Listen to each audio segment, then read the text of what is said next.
A very, very warm welcome to this, our 5th plenary session, the Ministerial Roundtable, which will deal with the role of investment in fostering competitiveness and development. Now we have a very great panel here consisting of the speakers. I will introduce the speakers as I asked their first questions. One is from Saudi Arabia, one is from the Northern Cape province of South Africa. Then we have one from Sudan and one from Guatemala. And please do pay attention. This is actually a very interesting and exciting session.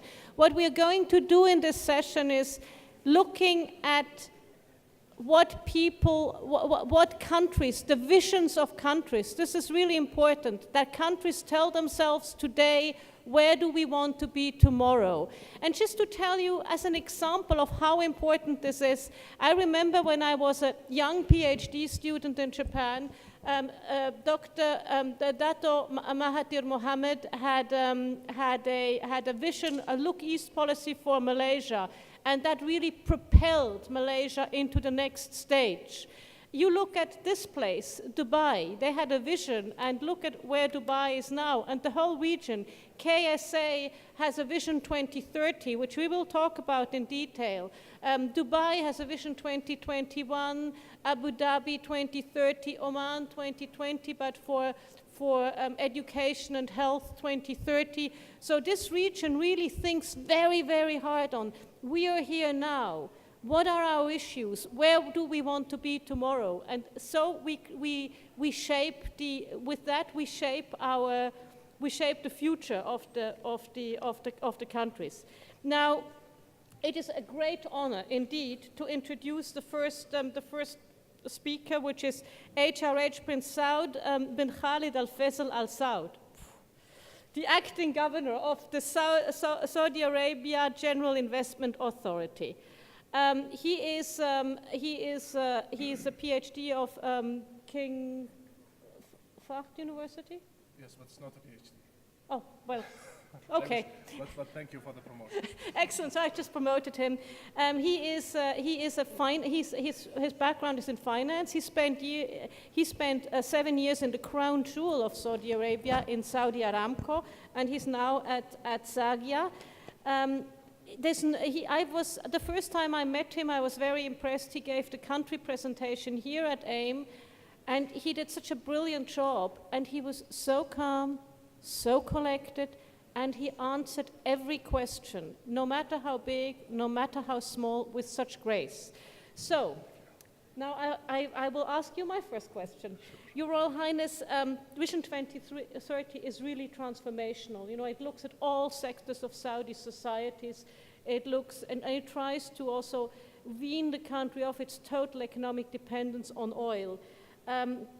Can you sort of give us sort of the 3-4 key elements, and can you tell us how this ambitious plan will be financed? How much comes from the Aramco privatization? How much from investment?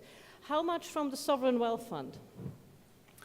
So first of all, thank you very much, Cornelia, and I'd like to thank AIM for inviting me to come back to speak at this event. I'd just like to first state to the audience that I have strict instructions from Cornelia to be very brief. I've been told that if I pass the 4-minute marker, that bad things will happen. So I'll try to be as brief and to the point as possible. So, as you mentioned, Vision 2030 is extremely ambitious, and I think Vision 2030 comes in response to many elements, one of which is the changing global economy. We're on the verge of the 4th industrial revolution. Economies going forward are going to be fundamentally different than what we see today. In addition to that, it comes in response to the challenges with the declining oil prices, which are challenges, but then again, as Vision 2030 states, it's an opportunity. Vision 2030 has 3 main themes that it revolves around, where Saudi Arabia is trying to capitalize on its competitive advantage. The first being the heart of the Islamic world, where it houses the two holiest sites in Islam, Mecca and Medina. And the second, capitalizing on the kingdom's location as a potential hub between East and West, and all the infrastructure and logistics potential that comes with that. The third being capitalizing on the kingdom's current tremendous assets, and not just financial assets, but physical assets that are to a large degree untapped. So it's optimizing and identifying the opportunities around those assets. And if you look at the stated goals of Vision 2030, you'll see that all of them actually can be linked to one of those three pillars in one way or another. For example, the goals were actually designed to catalyze and promote the growth of a lot of different sectors. An example of that would be the increase of Umrah visitors to the Kingdom of Saudi Arabia from a current 8 million to 30 million in 2030. So that will create an increase in hospitality all the way to logistics. Another example is increasing the average age of a Saudi from 76 to 80. And that will catalyze not only the healthcare sector, but all the way to even traffic and associated infrastructure and so on and so forth. The increase in women employment in the economy and so on and so forth.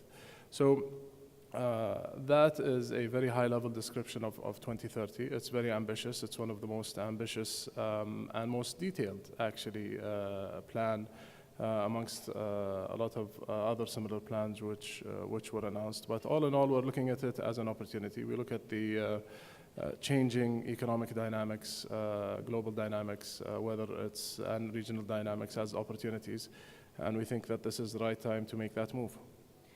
This is great. And how are you going to finance it? The hard question is always, plans are good, but they need to be financed. So again, there are a lot of opportunities that are identified, untapped opportunities that have been identified with Vision 2030. There are a lot of government assets that have not been taken advantage of. You've all heard about the highly publicized Aramco IPA. In addition to that, there are the government assets in the Kingdom of Saudi Arabia are being evaluated, and how the government can make commercial use out of those assets, how the government can make use of its current financial assets in a better way, and actually identifying opportunities to privatize and spin off a lot of government services. So by that, you're creating opportunities for the private sector, you're getting rid of the cost in terms of government, and you're also creating jobs and increasing the quality of those services. And what investment? You are looking at inward investment. What role does inward investment play? So foreign companies have played a very important part in the development of the Kingdom of Saudi Arabia. In the 30s, we saw the partnership between Saudi Arabia and a number of US oil companies, and that relationship has evolved and has grown, where Saudi Arabia now is the largest recipient of foreign direct investment in the region due to the size of its economy and government spending, and now with the potential of 2030. Okay. So foreign companies have played an extremely important part. Well, thank you, and you're at the heart of it, so this is very good. Your Excellency, I would like to introduce now Madame Sylvia Lucas, who is the Premier of the Northern Cape in South Africa. We had a very good meeting on Sunday evening, and she's a firebrand politician. She grew up in politics. She was a community organizer before she could officially be in politics before 1995. She did her studies. She studied economics and business, but she did as well. She was a politician, so she is the ultimate firebrand politician. It's in her blood. And she is from a very interesting part of South Africa, which has a lot of mines, a lot of very good mineral resources, and other things as well. So my question to you is, when you look at your province, and also when you look at the country as the whole, what would you say, sort of looking forward, what would we say are your sort of the 3 key strategic goals, and also what role does investment play in them? Thank you very much, Cornelia. First of all, I must say that starting with the Northern Cape, we are indeed a province that is very much endowed with advanced mineral and natural resources. And in our province, what we have identified really as the issues that need to be addressed is, first of all, to make sure that we transform the economy, to make sure that we address the inequality that there is between those that have been previously disadvantaged, and especially to make sure that there is job development and there is skills development within the province to make sure that our people are able to address these issues. But in saying that, what is important is that, like I said, this province have been one of the very fortunate ones that have been endowed with a vast resource of natural resources and mineral resources. That is why we are currently hosting about 66% of the renewable energy projects that is there developed in South Africa, and including 2 from Saudi Arabia, which is a foreign direct investment that have been developed in our province per se. But currently, where we would love to see more investments is in the logistics area, especially in terms of rail and port development, because we are bordered by the ocean and we have got a potential to make sure that we can, especially our manganese and our iron ore and zinc, that we can actually import it directly from our province. And that is where we need really investments. But we have also declared a special economic zone is around the area, around the renewable energy belt, which will make it very attractive for investors to invest within the province, in the renewable energy sector, in the logistics sector, but also in terms of agriculture, agri-parks, and also in terms of the hospitality sector. So we actually have a vast package for any investor that would want to invest in our province, because this province is one of the 9 provinces that after democracy have been established. And when we have been established, fortunately, in our location, we found ourselves within the midst of having, like I said, very rich mineral resources, very rich natural resources, and also the human resource that is actually available. And that is why our focus is also human resource development. Our focus is also job creation, and our focus is also infrastructure development to make sure that we create the necessary jobs and that we stimulate the economy to make sure that we transform the economy to the good for the good of our people. Yeah, and that's very important, and especially I was very heartened to hear you say agriculture, hospitality, because those things, logistics, those things create jobs. The natural resources sector, all of us who have been involved in them know that the jobs are not in the natural resources sector, they are in the service sector to it. So that's really, one does need to employ people. But also in terms of the mineral, especially the natural resources, the mineral beneficiation is also one of the areas where we can be able to create jobs and to bring in new players into the field of this mineral development. So that is why I'm saying it is actually a vast resource. It is a package that you can offer, and investments will enable us to make sure that we do develop this resource that we have to the benefit of our people. That's very good. And investment is clearly, when you look at investment right now, how much of it is foreign, how much of it is domestic? I must say the majority of the investment that we currently have, it is a mix of foreign and domestic investment, especially in the renewable sector, but also in the mineral sector. There is a mix of foreign, there is a mix of domestics, because especially the government, through the different agencies, are investing in the renewable energy sector, but we also have a vast investment from the private sector in the mining sector within the province. But currently we are also offering incentives in our energy parks, but also in our agricultural sector for major investment within the agricultural sector. I can see why you get the votes. The next person that I would love to talk to is His Excellency Dr. Nagmeldin Hassan Ibrahim, who is the Undersecretary of Investment of Sudan. He has a distinguished career as a professor. He has also a distinguished career as a government official. He was for many, many years at the central bank. He's a very wise man. He still teaches, whilst being Undersecretary for Investment. He still teaches and has PhD and master students. It's really a privilege to have you here now, because the 13th of January of this year was an important day. It's when the sanctions were lifted on Sudan. So you are now open for business. You're looking at where you want to take your economy. So my question is, what is the vision? Where do you want to take the economy? What are the key sectors? And what is the role that investment has to play in it? Thank you. Thank you, Karina. Yeah, actually, we plan to integrate the Sudan economy into the global economy as well. In order to implement that vision, we actually undergo very rigorous policy-making process in order to come with fully fledged policy guidelines, starting with how to integrate, how to attract foreign investment, and one of the thematic lines that we use. Just we look at the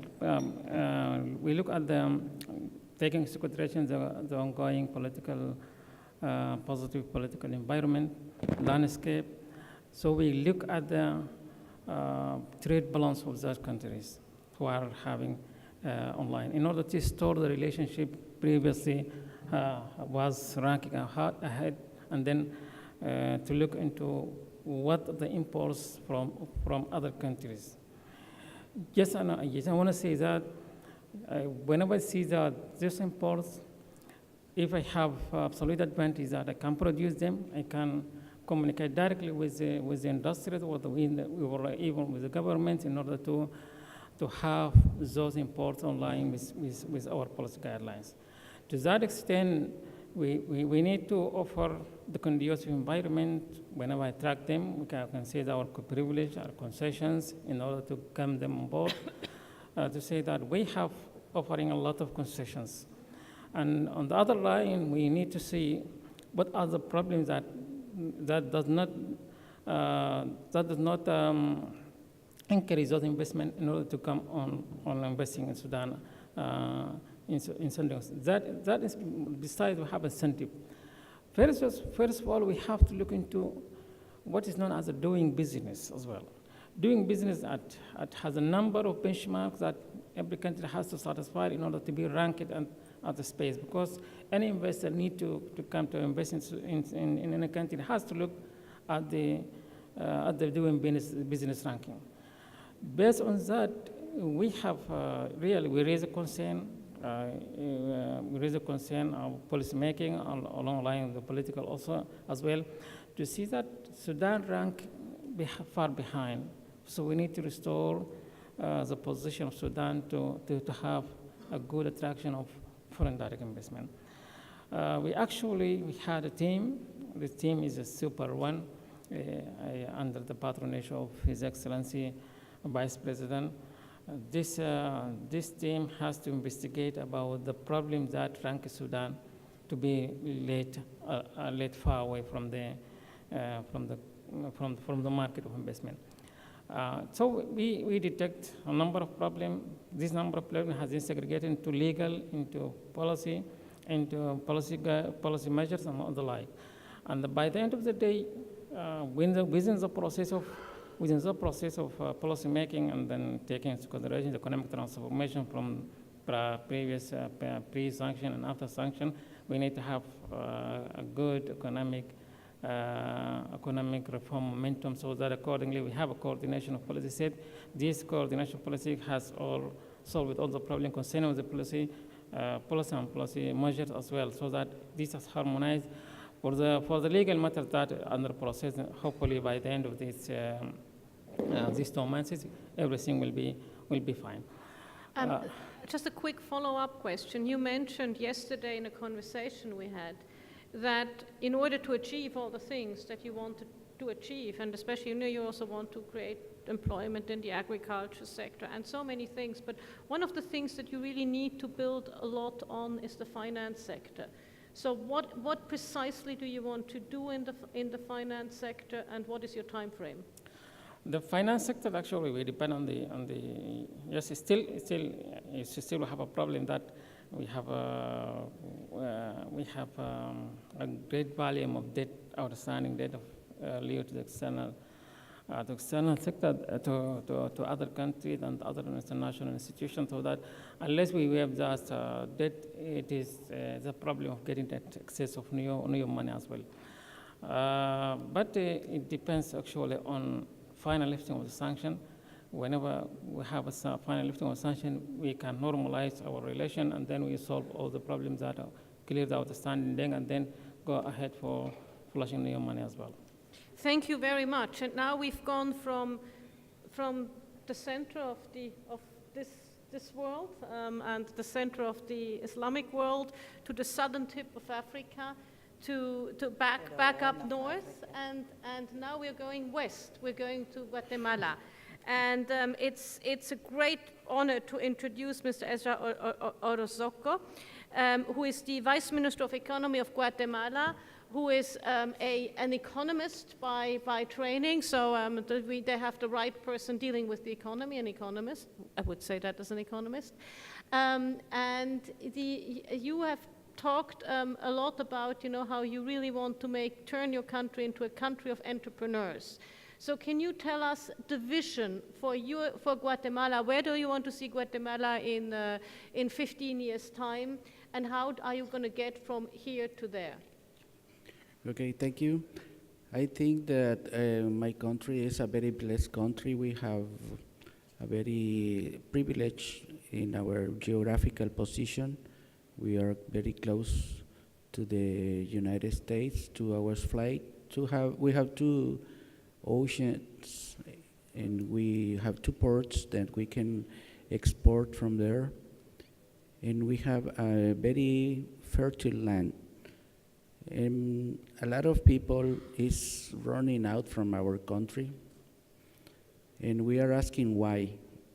Why this rich country is not producing so many employment?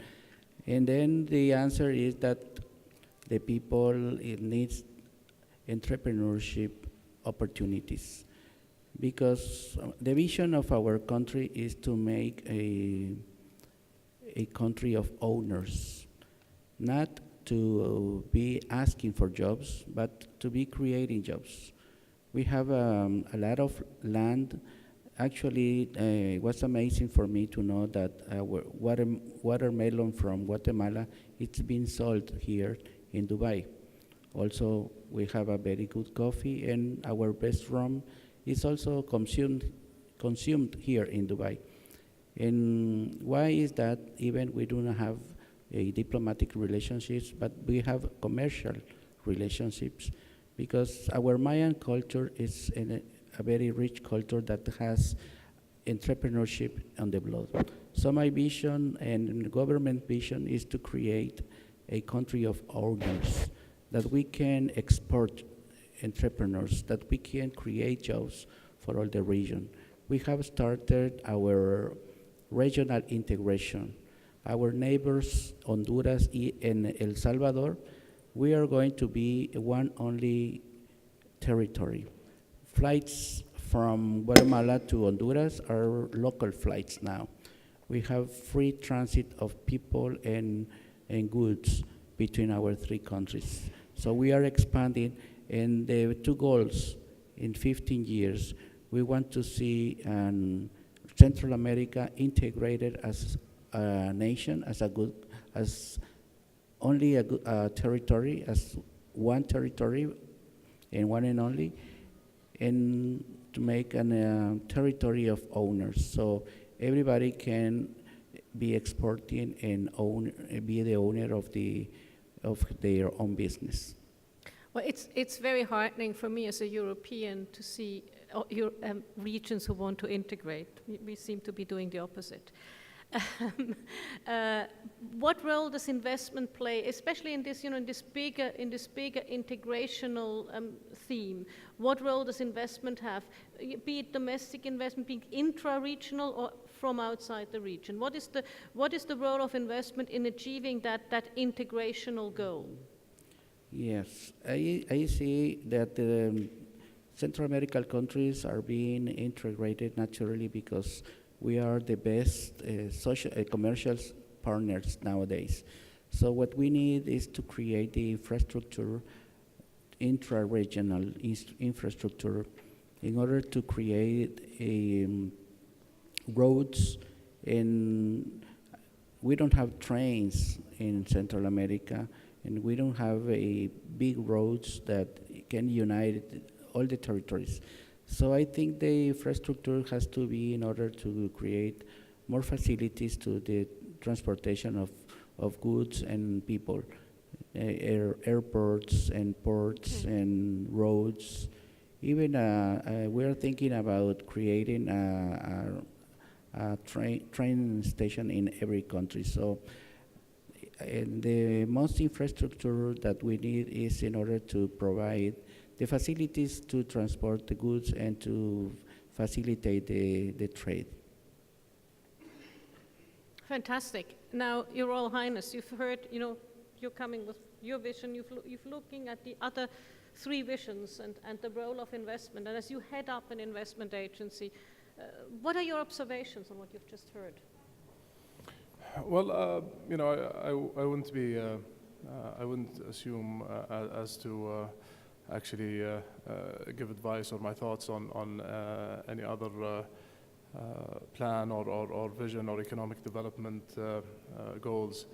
However, what I would say is that from our perspective and our experience in the Kingdom, Vision 2030 didn't just come out of the blue. I mean, the Kingdom has been developing for a number of years and since its foundation, actually, and building its capacity. The Kingdom of Saudi Arabia is the largest spender globally in terms of per capita spending on education. And it has built up that portfolio, the education portfolio, significantly since its founding. At the moment, for example, the Kingdom's government has the largest government-sponsored scholarship program on earth, where at any one given time you have over 200,000 students sponsored by the government across the globe, all the way from the US to China. And in addition to investing in local universities and so on and so forth. In the past 10 years, for example, universities have, the number of universities have increased by around 230%. The number of vocational training entities have increased by around 120%, and so on and so forth. So there are fundamentals that any economy needs to invest in order to be successful going forward. However, each economy needs to mature and develop in its own trajectory. There is no one size fits all. Absolutely, absolutely. But what you've just said on education is very interesting and very pertinent for all, actually, for all the economies we have here. And certainly for economies that have seen more difficulties, there's a lot to catch up. But we have a great panel of great experts, and I think it would not be fair if we didn't give the floor here a chance to ask your questions, because you will not, it's very rare to have such a high caliber, motivated panel. So can you show a hand for questions? And when you get the mic, please introduce yourself, your affiliation, and again, be brief so many people can ask questions. Every minute you take away from another person asking a question. Thank you. Yes, sir. You're from Oman, right? Yes, my name is Yusuf. I'm from Oman, and I'm working in the Vision 2040 of Oman. Oh. My question to His Highness, and his wonderful remarks. I mean, a lot of country claims that they have strategic location, and location is one of the important theme of their vision. So would it possible for him to elaborate what he means for Saudi, the locations? And number two, I mean, did the vision look to work more integrated with other Gulf countries? I mean, we are, instead of competing, to work more, I mean, toward working together. I mean, to have a more common, a more unified vision, which is, you know, I mean, the challenge he mentioned about globalization, change of the dynamic, the geopolitical thing, cannot be, I mean, if we work together, we can really achieve better outcome. Thanks. حياك الله أخوي يوسف, and thank you for your question. So, and I'll start from your second point first. So, in the kingdom, it's our belief that each member of the GCC has an added value and has a niche. So we look at it as more of completing each other's efforts as opposed to competing. We're really happy when we see a business come to the UAE, for example, or Oman or Kuwait, because we know that that's the entry to the region, and it's eventually going to most probably expand into the kingdom and so on and so forth. So from our perspective, we look at it from a holistic perspective, but we do realize that each country has a niche and has a competitive advantage, and I think we should each focus on our competitive advantage in order to build a cluster and build as many parts as the value chain as possible. And I'm sorry, what the first question was around Vision 2030 and 2040 and location, yes. So I guess what's important is what you do with that location.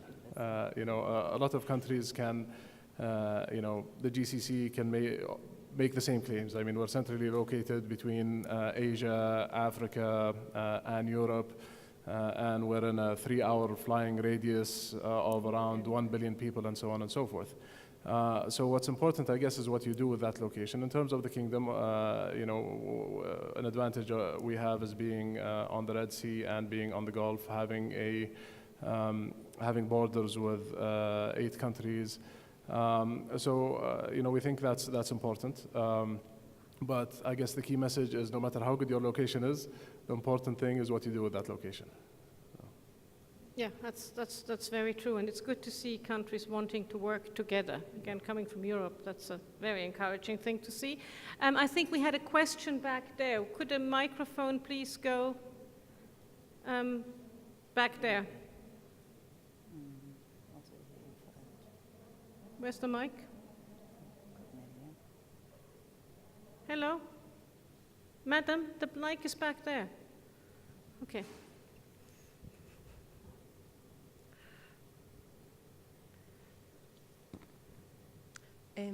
Thank you.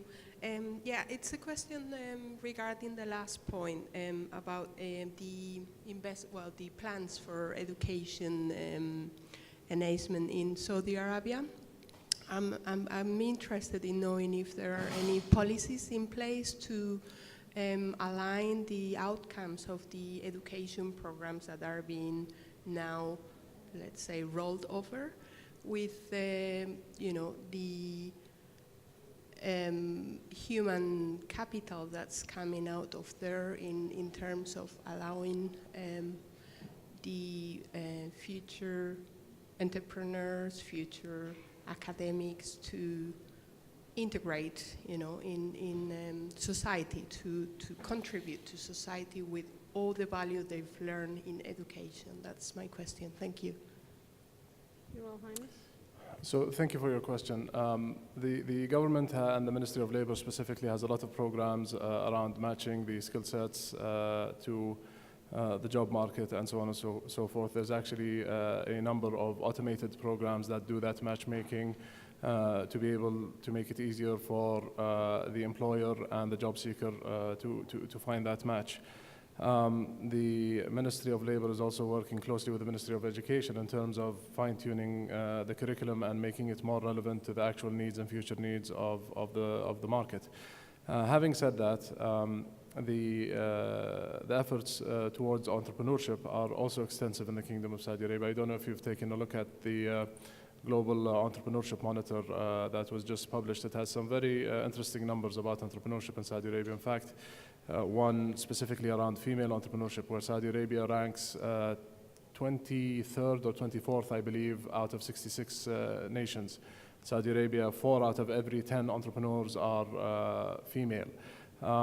In terms of efforts, there's also the King Abdullah University for Science and Technology, one of the leading universities globally now, that has a significant entrepreneurship program, and we've already seen some companies actually graduate from the King Abdullah University into the base economy, and also are on their way to becoming global. There's also the Prince Mohammed bin Salman College in the King Abdullah Economic City, which is a joint venture between the King Abdullah Economic City and Babson College, and so on and so forth. So there's a lot of that going on. We've had a problem in Saudi Arabia where 92% of university graduates, or rather high school graduates, end up in some form of higher education.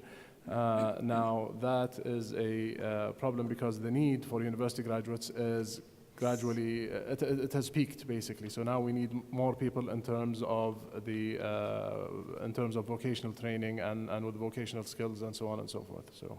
Yeah, and I'm very glad you mentioned that, because one also, and a society doesn't just need brain surgeons to function. It also needs people doing carpentry and doing all of those things, and it's long-term, not a result just to import those people. One needs to have homegrown people. Now, but I would actually like to take that question to the rest of the panel, with your permission. And let's start in the west, go to the south, and then come back up to the north. When you look at human development, sort of what are you doing, and also how are you making sure you have the manpower in place and the educated people in place, that when the investors come, they find the human capital, because they need people to do whatever they invest in. Okay.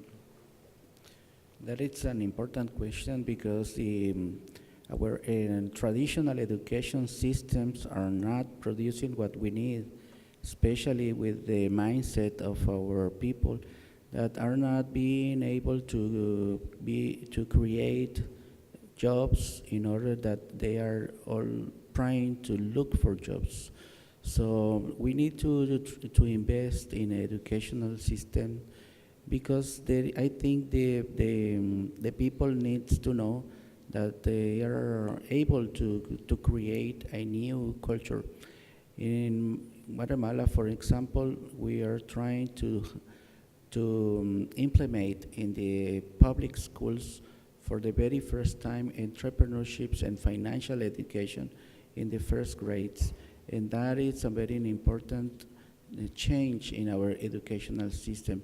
So I think that we have to do that in order to promote more educational that is directly linked with the real needs of the business in our days. Yeah, and in South Africa, I mean, you have a good educational system, but how do you make sure that the people leaving the schools are really fit for integrating into the economy, and also fit for dealing with, the cultural differences that come with having different foreign investments?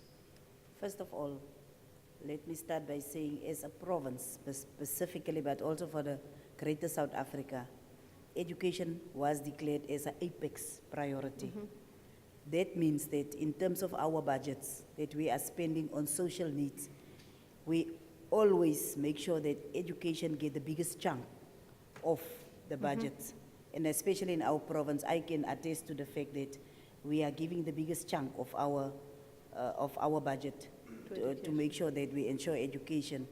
Just last week, I got a report that for grade R and grade 1, we have already achieved universal access within our province. And remember, that is one of the Millennium Development Goals. Yeah. So also, in the province, we are one of the few provinces that did not have a university. Currently, as we speak, we have a university that is only 3 years old.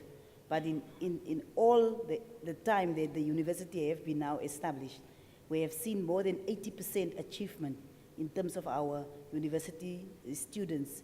And also as the Premier's office, we have established a bursary trust fund to make sure that we grant loans and bursaries to our students as they are leaving school in what is matric. Grade 12 is the final grade at school.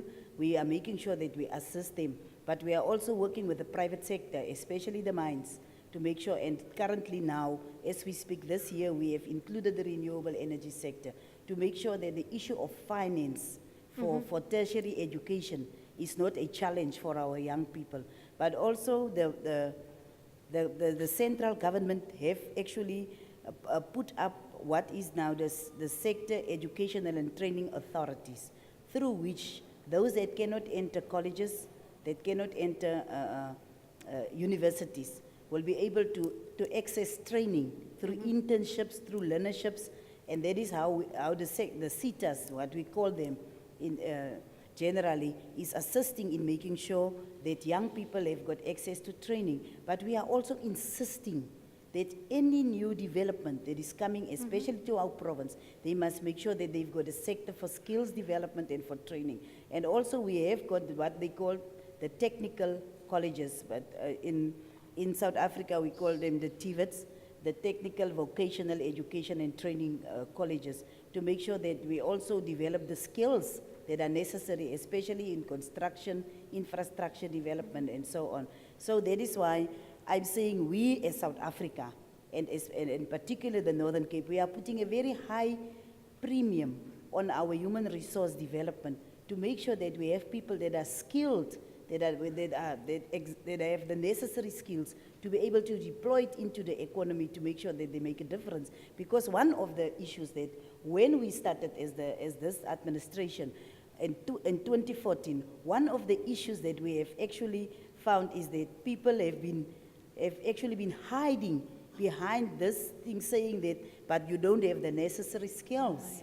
And then we put the challenge in front of them. If we don't have the skills, what are you doing to ensure that you assist us to create the necessary skills? And that is where we are. And that is why I'm saying education is very important. Our human resource development is very important. The development of our human capital is very important. And we are actually having an integrated approach to making sure that we develop our people. So to paraphrase it, competitiveness through investment in human resources. Exactly. So, and coming back to Sudan, you've just come from out under a very difficult period.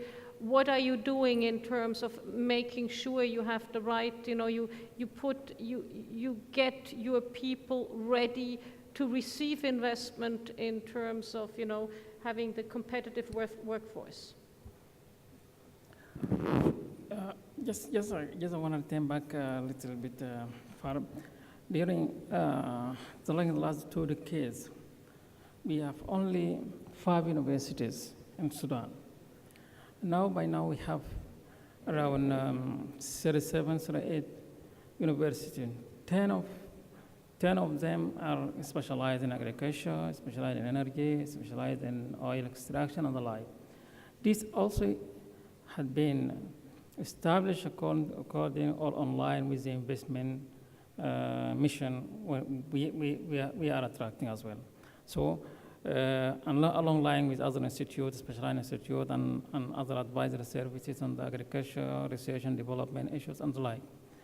So we have targeted in mining, we have targeted oil, and we have target agro-industries. All these have been translated into institutes, or even some of the faculties giving short courses about that, along line with the training, so that we don't have a problem on that. We have directed all the possibilities on the education online with the investment possibilities we have. Thank you very much. And so, because we're standing literally between you and lunch, I think we should probably wrap this up here. So I'm just summarizing the key 3-4 points that I have heard. What I've seen throughout here is the human resources development, very important in investment. In order to achieve competitiveness, investment in human resources development in Guatemala, it's the entrepreneurship approach. In Saudi Arabia, you do entrepreneurship, you do the whole range, but you also have a very big population, and you're on a good way. In South Africa, you addressed the issue by telling people, okay, if you don't complain, so what are you going to do about it, which is very good. And in Sudan, you're working very hard with your universities and to address the sectors. I saw it is about employment, whether it's the entrepreneurship route, the ownership route, or the bigger company route. It is about employing the many talented people that you have and making sure that you can employ them and be competitive through that. All of you have a vision of a certain extent. The one for Saudi Arabia, very important, very famous by now, but it didn't come out of nothing. You started off really looking at the sectors hard, investing in education. So this vision took time to grow. In Sudan, you're at a different stage. You're coming from underneath the sanctions. You're looking at dealing with the finance sector, so you can actually receive the investment. You're looking at investing in your key sectors and at building, where agriculture is one of them, oil, finance. In South Africa, in the Northern Cape, you're very strong on minerals, but you understand you also need hospitality, logistics, infrastructure, just to make sure you can employ all the people. And in Guatemala, again, it's the ownership and the regional integration, growth through integration. And with that, I think we've had a stunning panel. Please give them all a hand.